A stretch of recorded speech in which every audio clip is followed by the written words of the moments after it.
Hello दोस्तों, मैं Mohammad Singh electrical engineering department से हमारे चैनल एडी इलेक्ट्रिकल इंजीनियरिंग में आपका स्वागत है। देखो दोस्तों, हमारे चैनल को like, share, subscribe and download जरूर करें, ठीक है। और भाई देखो, आज हम lecture number basic electrical engineering का तीसरा लेने जा रहे हैं।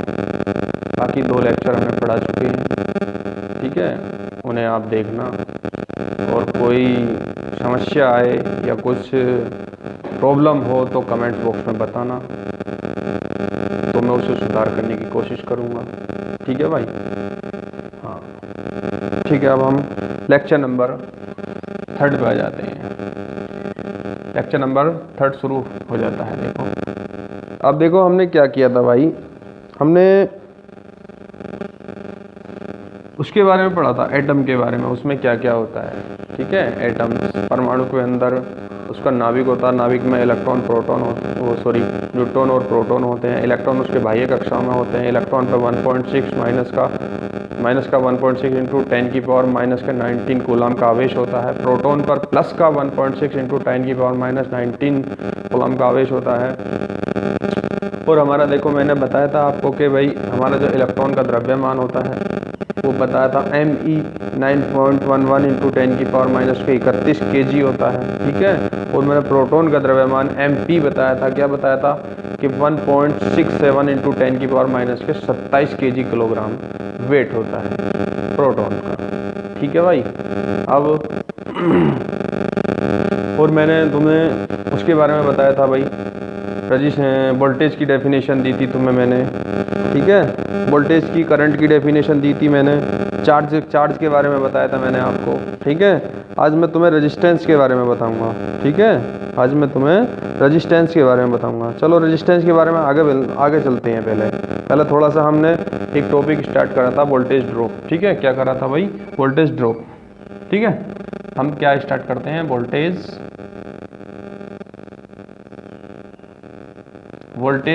ड्रॉप। वोल्टेज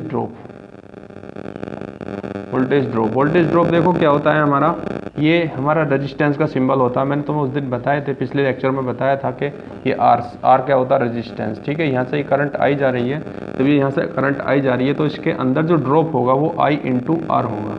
ये जो वोल्टेज ड्रॉप होगा ये I इंटू आर वोल्ट का ड्रॉप होगा। इसके अंदर क्या होगा भाई? इतने वोल्ट का वोल्टेज ड्रॉप होगा इसके अंदर, ठीक है। ये नहीं कि भाई रेजिस्टेंस के अंदर ही वोल्टेज ड्रॉप होता है। वोल्टेज जो ड्रॉप होता है वो कैपेसिटर के अंदर भी होता है। किसके? कैपेसिटर के अंदर भी होता है। किसके? कैपेसिटर के अंदर। देखो ये होता है कैपेसिटर, ठीक है। C, इसको C से शो करते हैं। और इसके अंदर यदि करंट आई जाती है तो इसके देखो V इक्वल टू, यदि हम लिखेंगे तो देखो इसके अंदर जो विरोध ड्रॉप होता है क्या होता है? देखो V इक्वल टू, यानी कि VC equal to I into XC होता है। क्या होता है ये? V equal to I into XC होता है। XC हमारा क्या होता है? तुम रुक जाओ पहले। हाँ भाई, हमने देखो वोल्टेज ड्रॉप देखा था। इसके अंदर रेजिस्टेंस के अंदर क्या होता है? I इंटू आर का वोल्टेज ड्रॉप होता है। और इसके अंदर क्या होता है हमारा? XC। क्या होता है? XC होता है हमारा ये। इसको बोलते हैं हम कैपेसिटिव रिएक्टेंस। क्या बोलते हैं इसको हम? Capacitive reactance. क्या बोलते हैं हम? रिएक्टेंस, कैपेसिटिव रिएक्टेंस बोलते हैं इसको हम। XC से शो करते हैं। XC ये क्या होता है? देखो ये कैपेसिटर के अंदर जो करंट फ्लो होती है उसका विरोध करता है, ठीक है। ये हमारा ये कैपेसिटिव रिएक्टेंस होता है। ये हमारा रेजिस्टेंस होता है, ये हमारा कैपेसिटिव रिएक्टेंस होता है। और इसकी जो वैल्यू होती है 1 अपॉन ओमेगा C होती है। क्या होती है? Omega C। और इसको हम ऐसे लिख सकते हैं। और ओमेगा बराबर क्या होता है हमारा? 2 पाई f होता है हमारा ओमेगा बराबर। और हम इसको क्या लिख सकते हैं फिर? 1 अपॉन 2 पाई f इंटू C ओम में लिख सकते हैं इसको। इसकी यूनिट भी हमारी आर की यूनिट भी हमारी ओम होती है। इसकी कैपेसिटर की जो यूनिट होती है वो फैराड में होती है इसकी यूनिट, ठीक है भाई। ये हमारी यूनिट फैराड में होती है। और इसकी जो यूनिट होती है हमारी ओम में होती है, XC की।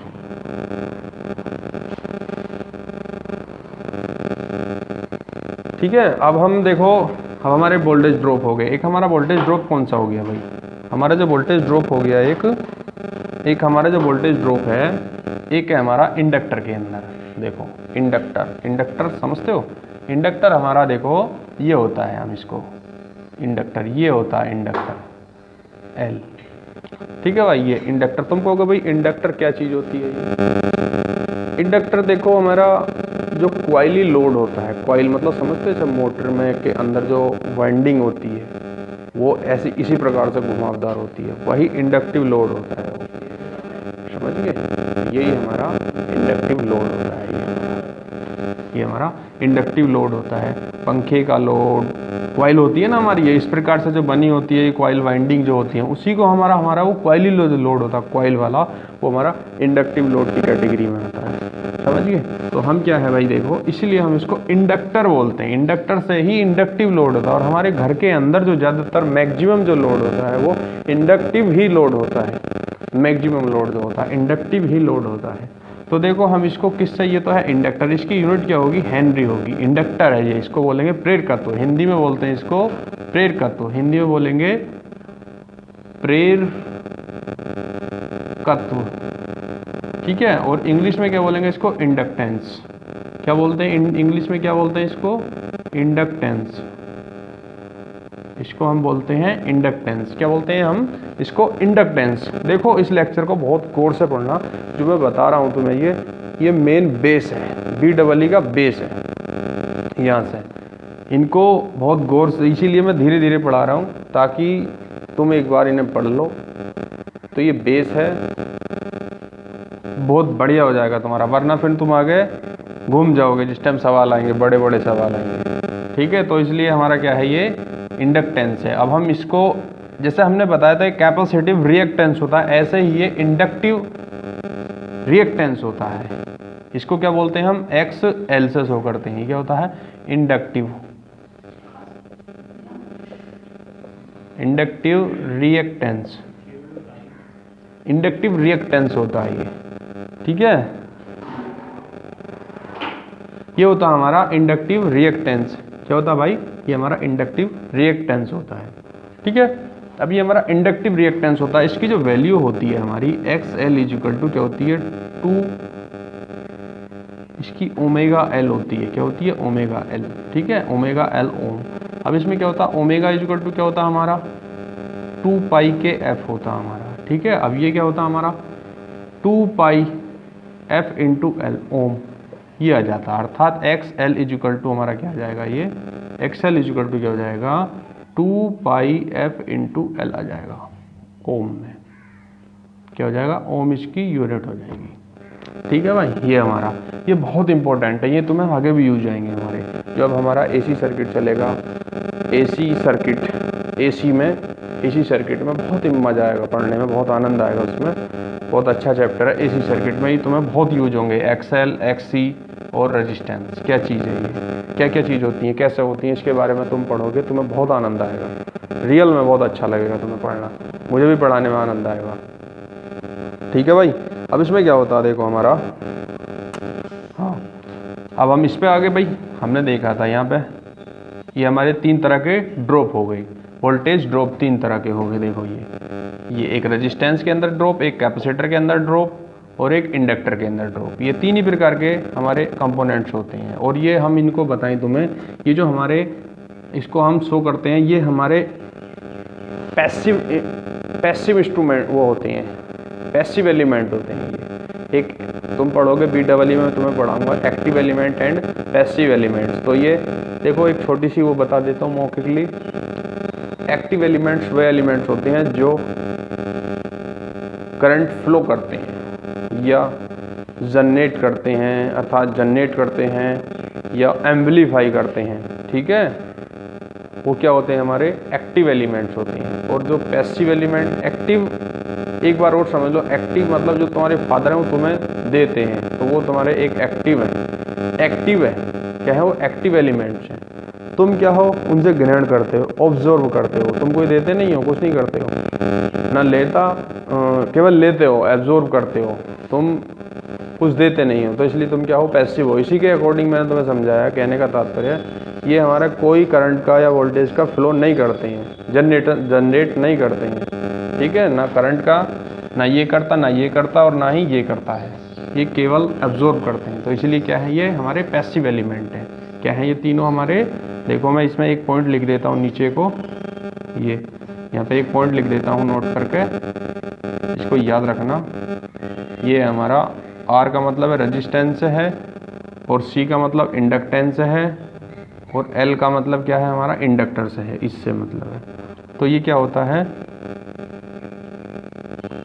तीनों पैसिव एलिमेंट है, पैसिव एलिमेंट्स हैं। तीनों के तीनों क्या हैं, पैसिव एलिमेंट्स हैं।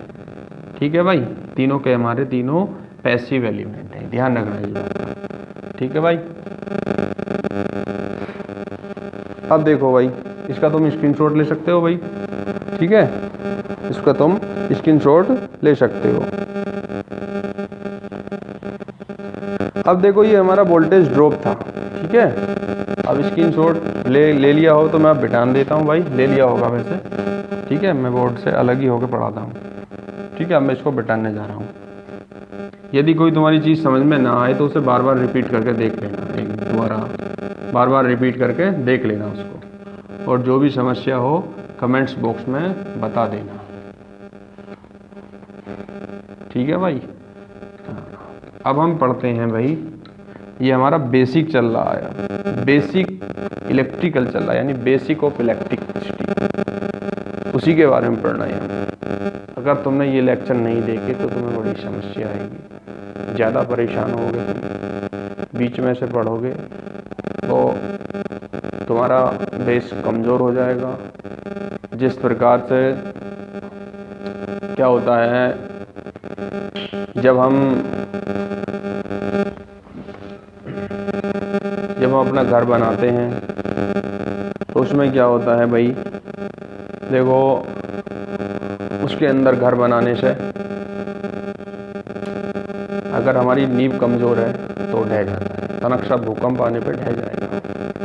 इसी प्रकार से अगर तुम अपना बेस तैयार नहीं करोगे तो तुम अपने आप को धोखा दोगे, हमें धोखा नहीं दोगे। तो मेरी आप लोगों से यही रिक्वेस्ट है कि भाई इनको पढ़ना अच्छे तरीके से, जो तुम्हें समझ में ना आए उसको मैं दोबारा रिपीट कर दूँगा, वो आप कमेंट बॉक्स में बता देना, और हमारे चैनल को शेयर सब्सक्राइब जरूर करें।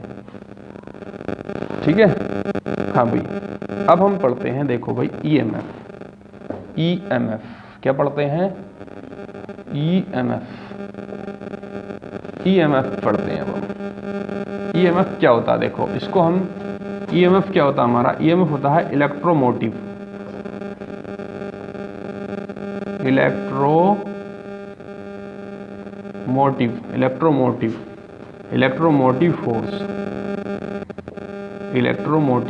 फोर्स।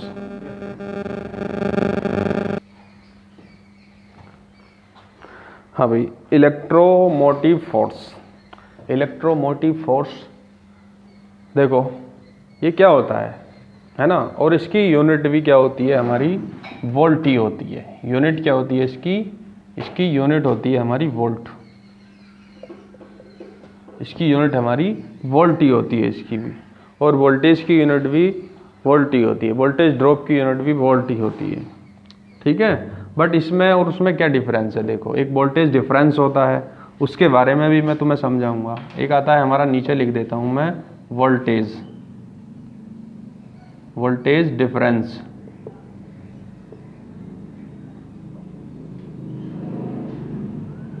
वोल्टेज डिफरेंस देखो इसको बोलते हैं विभवांतर।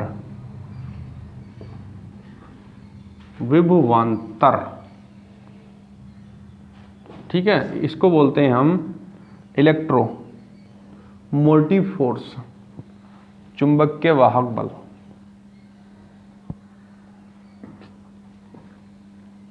इसको बोलते हैं वैद्युत वाहक बल बोलते हैं। ठीक है, वैद्युत वाहक बल बोलते हैं इसको, हिंदी में क्या बोलते हैं, वैद्युत वाहक बल।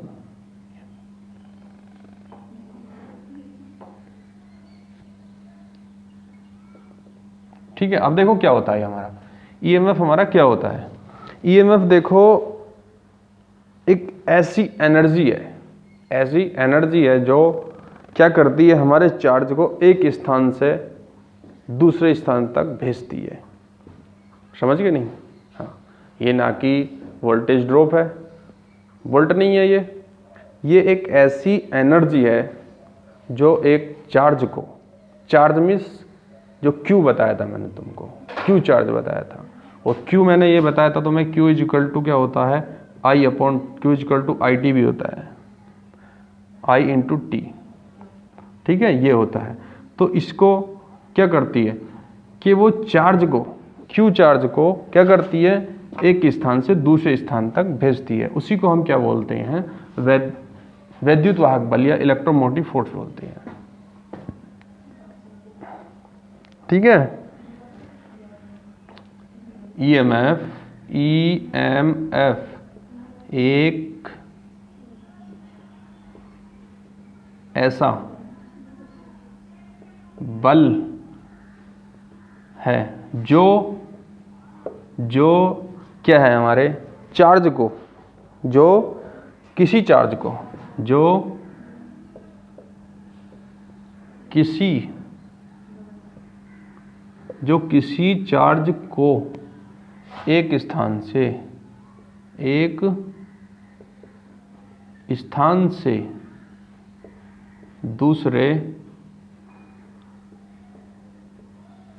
दूसरे स्थान पर भेजता है।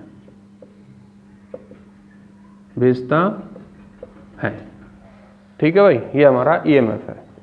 ठीक है, किसको, चार्ज को एक स्थान से दूसरे स्थान तक भेजता है। ठीक है भाई, ये हमारा ईएमएफ हो गया। ठीक है, अब हम आए थे भाई पोटेंशियल डिफरेंस पर। पोटेंशियल डिफरेंस,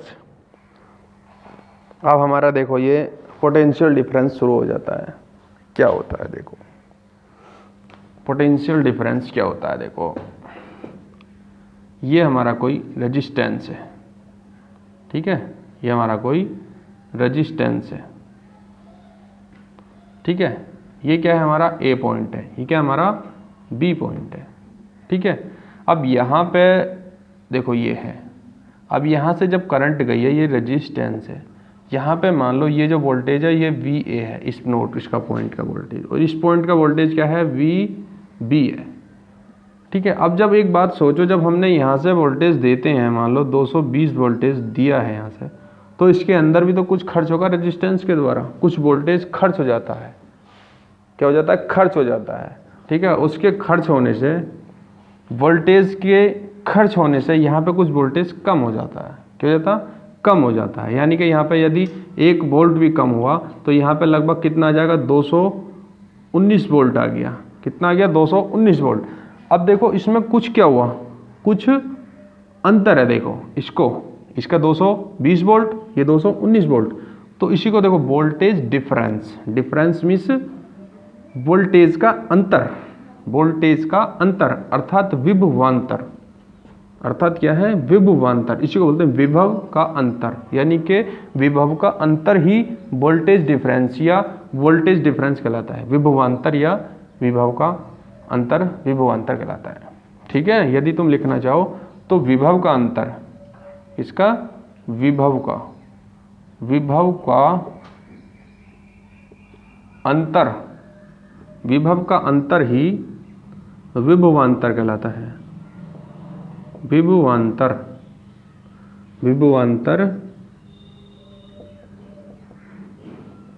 कहलाता है।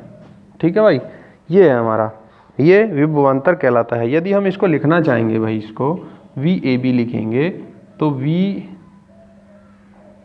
लिखेंगे तो क्या होगा, VA माइनस का VB, इस प्रकार से लिखेंगे हम। VA माइनस का VB लिखेंगे इसको। और देखो यदि हम यहाँ से करंट की वैल्यू फाइंड करना चाहेंगे, किसकी, करंट की वैल्यू फाइंड करना चाहेंगे, ठीक है, तो वो कैसा होगी, देखो करंट की वैल्यू यदि हम यहाँ से फाइंड करना चाहेंगे तो देखो करंट क्या होगा, देखो ये current I is equal to क्या लिखेंगे हम, चलो यहाँ पे लिख देता हूँ मैं, है ना, यहाँ पे यदि हम करंट की वैल्यू I की वैल्यू फाइंड करना चाहेंगे, करंट I की वैल्यू देखो यहाँ से जब हम I की वैल्यू निकालेंगे तो ये क्या आएगा, विभवांतर, ऊपर क्या लिखेंगे, विभवांतर, विभवांतर बटे प्रतिरोध, प्रतिरोध अर्थात I इज इक्वल टू क्या होगा, विभव का अंतर, अंतर कितना हमारा, अर्थात VAB, VAB, VA माइनस का VB अपॉन R, ठीक है, अर्थात इसको हम क्या लिख सकते हैं, VAB अपॉन के R, ये लिख सकते हैं। ठीक है भाई, ये हमारा ये हो गया। और इसमें एक चीज़ देखनी पड़ती है, हमने VA माइनस का VB, जहाँ से करंट चल रहा है उधर से हम लेते हैं, ठीक है, उधर से VA रखते हैं, माइनस रखते हैं उधर से, ठीक है। जैसे VA यहाँ से लिया हमने, VA अगर करंट की दिशा ऐसा होती है और हम यहाँ से ले रहे थे तो यहाँ पे ये प्लस हो जाता फिर, ठीक है। हाँ, तो ये हमने क्या किया है, तो हमारी करंट क्या होगी, हमारी VAB अपॉन के R, VAB अपॉन के R, ये हो गया हमारा। ठीक है भाई, स्टॉप करना। हाँ भाई, अब ये देखो हमने विभवांतर के बारे में पढ़ा, विभव का अंतर ही विभवांतर कहलाता है, ठीक है। दो टर्मिनलों पे देखोगे तो भाई अंतर तो दिखाई देगा, ठीक है। इसी प्रकार से हमारा ये देखो, ये विभव है, ये यहाँ पे यहाँ आ गया, ये 220 है, यहाँ पे 219 है, तो इनका जो अंतर है वही हमारा विभवांतर कहलाएगा, ठीक है, वही हमारा विभवांतर कहलाता है। ठीक है भाई, अब इसमें तुम स्क्रीनशॉट ले लेना और हम इससे आगे और पढ़ते हैं।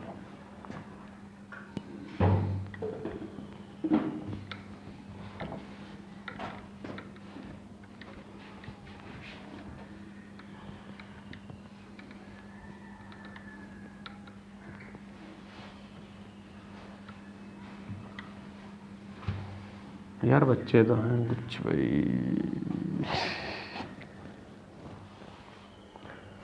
हाँ भाई दोस्तों, अब हम आगे पढ़ने जा रहे हैं। देखो इसके बारे में कुछ थोड़ा सा और पोटेंशियल डिफरेंस के बारे में पढ़ लेते हैं। पोटेंशियल डिफरेंस या विभवांतर के बारे में पढ़ लेते हैं भाई। देखो कैसे, देखो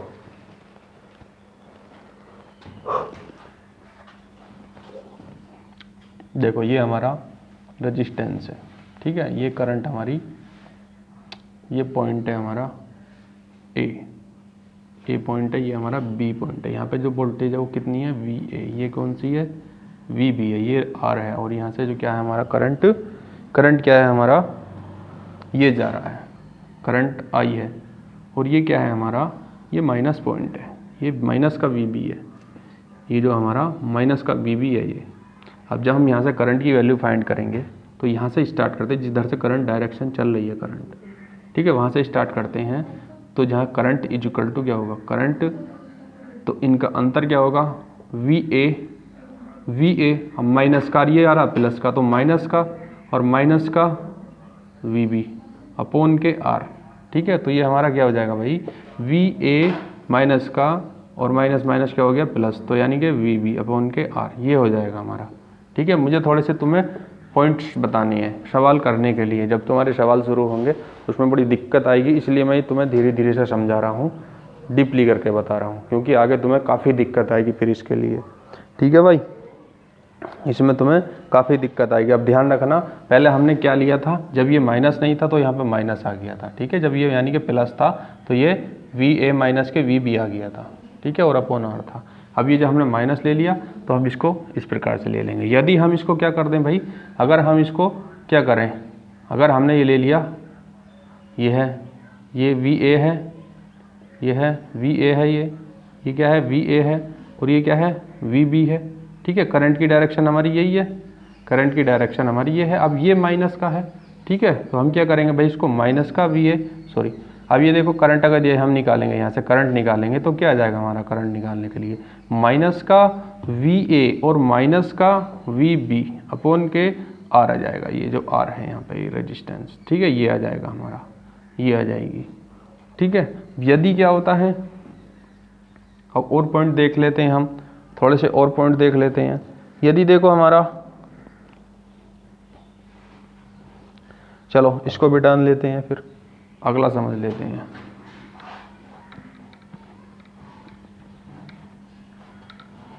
अब हम अगला समझ लेते हैं थोड़ा सा। देखो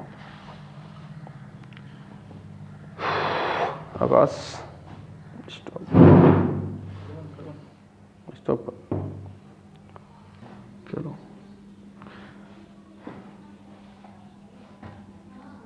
हाँ भी देखो, अब हम इसमें देखते हैं। देखो इसमें देखते हैं भाई, ये हमारा रेजिस्टेंस क्या है, R1 है, ये R2 है, और ये क्या है, वोल्टेज V1 है। यहाँ से करंट इधर से चली तो हम इधर से ही स्टार्ट करते हैं, हम इधर से ही स्टार्ट करते हैं करंट की वैल्यू फाइंड करने के लिए। तो करंट की वैल्यू जब हम फाइंड करेंगे, I इक्वल टू माइनस का V2 माइनस का V2 और माइनस के V1 माइनस का V1 अपॉन क्या हो गया हमारा, टोटल रेजिस्टेंस। क्या हो गया हमारा, अपॉन में टोटल का रेजिस्टेंस हो गया ये। ठीक है भाई, अपॉन में टोटल रेजिस्टेंस, अर्थात R1 प्लस का R2। ठीक है भाई, ये हो गया हमारा करंट निकालने के लिए। ठीक है, अब हमारा ये हो गया। देखो अब हमने देखो क्या था, ये हो गया हमारा। अब हम दूसरा देखते हैं। देखो अब हम उसके बारे में पढ़ते हैं भाई। देखो प्रतिरोध के बारे में, ठीक है, प्रतिरोध के बारे में पढ़ते हैं। ठीक है, अब प्रतिरोध के बारे में हम पढ़ते हैं तो इसके ये देखो समझ लो, अगर अच्छी तरीके से समझ लो इसको कैसे करते हैं। आई की वैल्यू फाइंड करनी है, जिधर से करंट स्टार्ट हो रही है उधर से रखते हैं हम। ठीक है, जिधर से करंट स्टार्ट, तो इधर से हुई तो इसको V2, अगर ये माइनस का है तो माइनस का रख दो, माइनस का V2, और जिधर जा रहा है अगर वो माइनस का होता तो यहाँ प्लस हो जाता। ठीक है, तो माइनस के वो दूसरा नेक्स्ट टर्मिनल का वोल्टेज होता है। ठीक है भाई, ये हमारा हो गया। ठीक है, तो इसलिए ये I बराबर इतना हो गया ये। ठीक है, अब हम आते हैं कहाँ पे भाई, अब आते हैं हम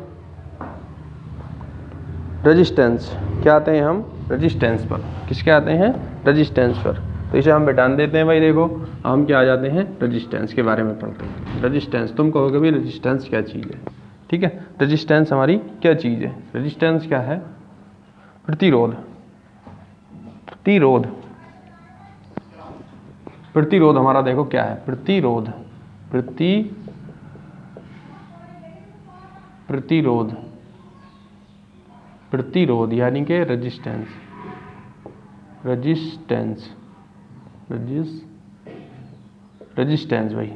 देखो प्रतिरोध क्या होता है हमारा, देखो प्रतिरोध करंट के चलने में जो अवरोध उत्पन्न करे, या किसी कंडक्टर की वो प्रॉपर्टी जो करंट के चलने में अवरोध उत्पन्न करती है, अर्थात अपोज करती है, वो हमारी प्रतिरोध कहलाती है। ठीक है, वो हमारी प्रतिरोध कहलाती है, अर्थात अपोज करती है चलने का।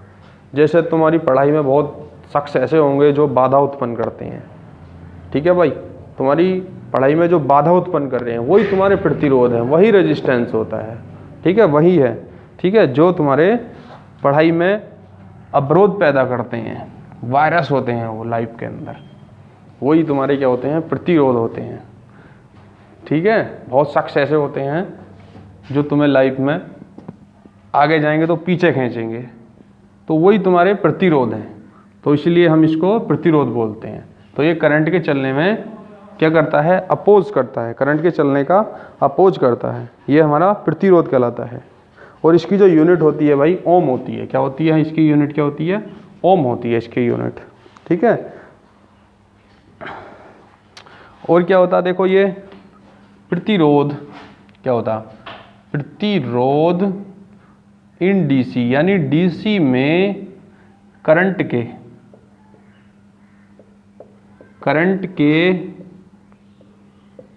चलने का, इन डीसी यानी डीसी के अंदर, यानी प्रतिरोध डीसी में करंट के चलने का विरोध करता है, करंट के चलने का विरोध करता है। क्या करता है, विरोध, यानी विरोध करता है। ठीक है, विरोध करता है, प्रतिरोध कहलाता है, प्रतिरोध कहलाता है,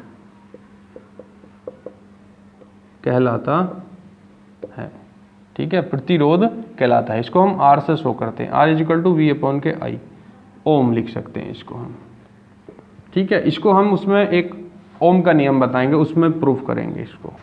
ठीक है, बट इसे फिलहाल R, इसके लिए यही लिख लो कि R इजिकल टू V/I। ठीक है भाई, हाँ। और R इजिकल टू, वैसे ये देना नहीं चाहिए मुझे, गलत है वैसे। ठीक है, बट ये लिख लो, ये है इसके, लेकिन ज़्यादा जो बेटर है वो R इजिकल टू, देखो क्या होता है हमारा, ρL/A होता है। ये क्या होता है, R इजिकल टू ρL/A।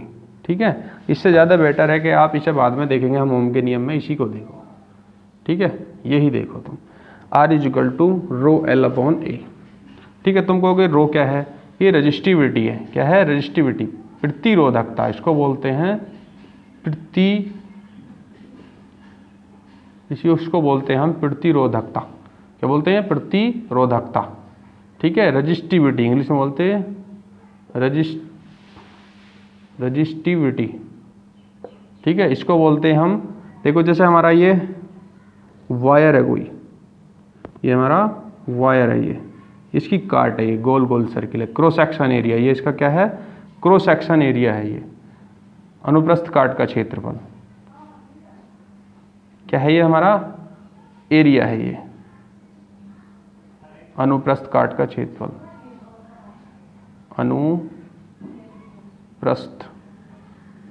अनुप्रस्थ काट का क्षेत्रफल, ये वाला रो। L क्या है, इसकी लंबाई है। क्या है इसकी लंबाई है। L क्या है, इसकी लंबाई है, ये वायर की, किसी वायर की, इट इज़ द वायर। क्या है, ये हमारा वायर है ये। ठीक है, ये है हमारा वायर, ये इसका क्रॉस सेक्शन एरिया A है, इसका ये क्रॉस सेक्शन एरिया A है, ये इसकी लंबाई है। और इसकी जो है रजिस्टिविटी क्या है, इसकी रजिस्टिविटी हमारी रो है, ये इसको बोलते हैं हम रो। क्या बोलते हैं, रो। ठीक है, रजिस्टिविटी क्या है, इसकी रो है ये। ठीक है, अब देखो ये रजिस्टिविटी क्या है, एक ये किस पर डिपेंड करती है, ये पदार्थ की प्रकृति पर निर्भर करती है। ठीक है, अगर ये एक ही कोई दो लाइन है, वो सेम मटेरियल की है, तो तुमसे कहा जाएगा कि भाई उसकी रजिस्टिविटी कितनी होगी, कैसे होगी, तो तुम क्या कहोगे, इस फॉर्मूले से हल करोगे और निकालोगे कि भाई इतनी हो गई। बट ये ऐसा नहीं होता, अगर वो सेम मटेरियल के हैं, चाहे वो 1 किलोमीटर है या 2 किलोमीटर है, ठीक है, तो उसकी रजिस्टिविटी का रेशियो 1:1 ही होगा। ठीक है, ये हमारा, तो इसीलिए देखो भाई, ये हमारा R इजिकल टू ρL/A, अनुप्रस्थ काट का क्षेत्रफल ये हो गया, और ये हमारा ये हो गया। तो इसकी रजिस्टिविटी क्या होगा, ये हमारा केवल किस पर डिपेंड करता है भाई, पदार्थ की प्रकृति पर निर्भर करता है भाई। देखो यदि एक कॉपर का है तो उसकी रजिस्टिविटी अलग अलग होगी, और एक कॉपर का है तो उसकी रजिस्टिविटी अलग होगी, तो उसमें अलग होगा, तो हम कंपैरिजन करके इस फॉर्मूले से निकाल सकते हैं, बट वैसे नहीं निकाल सकते। ठीक है, हाँ, तो भाई इसमें देखो, और ये हमारा अब इस फॉर्मूले से रजिस्टिविटी दी होगी, और ये हमारा ओम यूनिट होगी, इसकी क्या होगी, ओम हमारी यूनिट होगी इसकी, इसको हम बोलते हैं ओम हमारी यूनिट होगी। ठीक है, ये हो गया भाई हमारा। देखो अब देखो भाई, देखो क्या हो गया, देखो रजिस्टिविटी का उल्टा जो होता है हमारा कंडक्टिविटी होता है। ठीक है, उसको चालकता बोलते हैं। क्या बोलते हैं, चालकता। रजिस्टिविटी का उल्टा कंडक्टिविटी होता है, उसको हम और आगे बताएंगे तुमको। देखो एक चीज़ मैं तुम्हें इसमें लिखवा देता हूँ। देखो यदि दो मटेरियल एक ही पदार्थ के हैं, यदि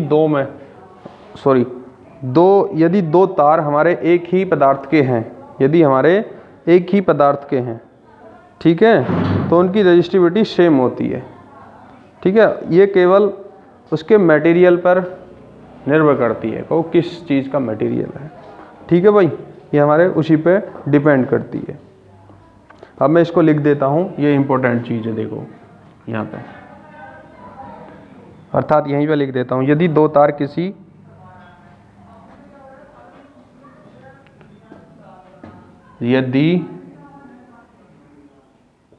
दो तार एक ही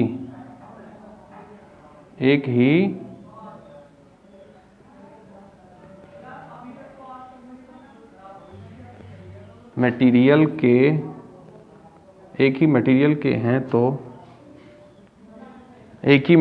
के हैं तो अर्थात सेम मटेरियल के हैं तो रजिस्टिविटी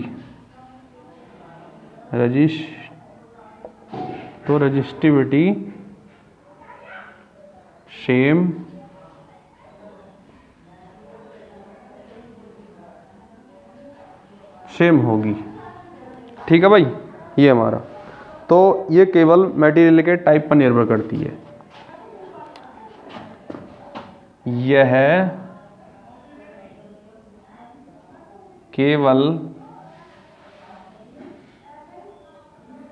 केवल किस पर? मटेरियल पर। यह केवल मटेरियल पर निर्भर करती है।